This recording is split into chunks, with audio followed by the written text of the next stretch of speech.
My name is Ehtasham Bhatti. It's Monday, September 29th. This is for Com 1010, Professor White's. Okay, my body. The creation of the Islamic State in Iraq and Syria took approximately 10 years. As a matter of fact, ISIS was actually a branch of Al-Qaeda. In the late 1990s, early 2000s, Al-Qaeda was more involved with establishing strongholds in the Southeast Asia, including Pakistan, India, and Afghanistan. However, certain members of Al-Qaeda wanted to establish a phase in the Middle East, specifically Iraq and Syria. Eventually, they wanted to use this as a stepping stone so that every nation eventually will bear the flag of Islam. Eventually, ISIS did in fact sever ties with Al-Qaeda.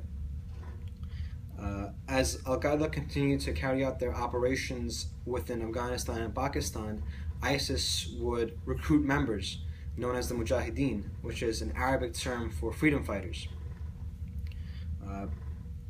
Al-Qaeda, as I've said before, was more involved in Pakistan and India so that they can eventually become a powerful stronghold in the United States. ISIS wanted to stay local, primarily in the Middle East. In addition, Al-Qaeda was more involved with the Sunni sect of Islam, while ISIS was more leaning towards the Shi'i sect of Islam. And because both groups were unable to unify under a common sect of the Islamic religion, they eventually split in between 2004 and 2005.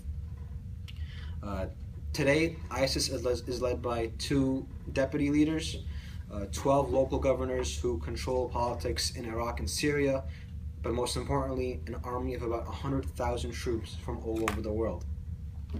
Now, contrary to popular belief, ISIS isn't your average, everyday militant organization. They have a specific mindset and a specific purpose. And here it is. Blanketing under the religion of Islam, ISIS aims to take over all of Saudi Arabia and establish caliphate states across the Middle East, starting with Iraq and Syria. Why Saudi Arabia?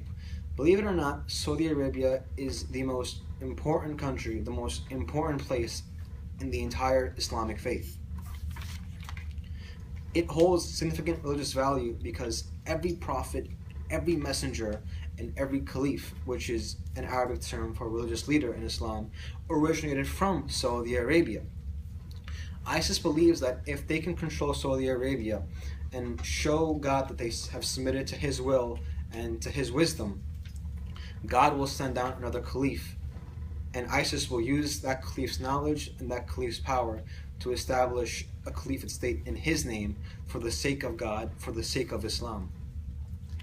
Now, they attempt to do this using violent methods by killing, bloodshed, rape, and murder. However, as noted by many Islamic scholars and leaders across the world today, ISIS does not represent the views of the Islamic faith or the Islamic religion. ISIS' usage of bloodshed and violence to get what they want is against the Islamic message of peace, of harmony, and of love.